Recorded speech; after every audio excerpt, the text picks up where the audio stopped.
உணவே மருந்துன்னு சும்மாலாம் சொல்லல.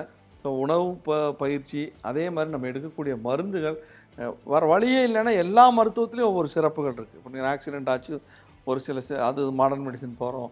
இந்த மாதிரி ஒரு லாங்காக ஒரு டிசீஸ் இருக்குது, லைஃப் டைம் மெடிசன் எடுக்கணுங்கிற கண்டிஷன் நீங்கள் எதுக்கு போய் கேட்டாலுமே இதுக்கு மருந்தே இல்லையே அப்படின்னு சொல்லுவாங்க.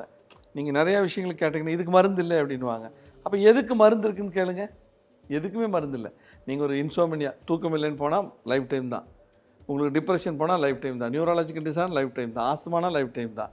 ஒரு அல்சர், கொலைட்டிஸ், ஐபிஎஸ் எதுவாக இருந்தாலும் டயபெட்டிக், ஹைப்பர்டென்ஷன், கார்டியாக் நீங்கள் ஒன்ஸ் போயிட்டீங்கன்னா you are suppose to take life time medications. இதெல்லாம் இல்லாத ஒரு வாழ்க்கை இருக்குது அப்படிங்கிறத நீங்கள் முயற்சி பண்ணால் அதை கண்டுபிடிக்கலாம். ஸோ இன்டகிரேட்டட் மெடிசன் வந்து ஒரு அற்புதமான வாய்ப்பு அதுக்கு.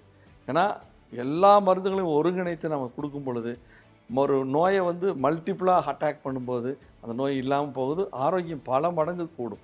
அது குழந்தைகள் இன்னொரு முக்கியமான விஷயம் என்னென்னா, ஈவன் பீடியாட்ரிக்லேருந்து என்ன ஏஜ் ஆனவங்களும் நம்ம மருந்து சாப்பிட்லாம், எந்த பக்கமும் இல்லை.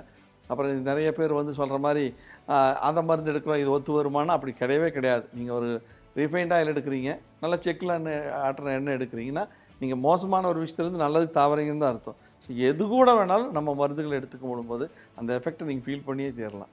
அதான் இன்டகிரேட்டட் மெடிசன்.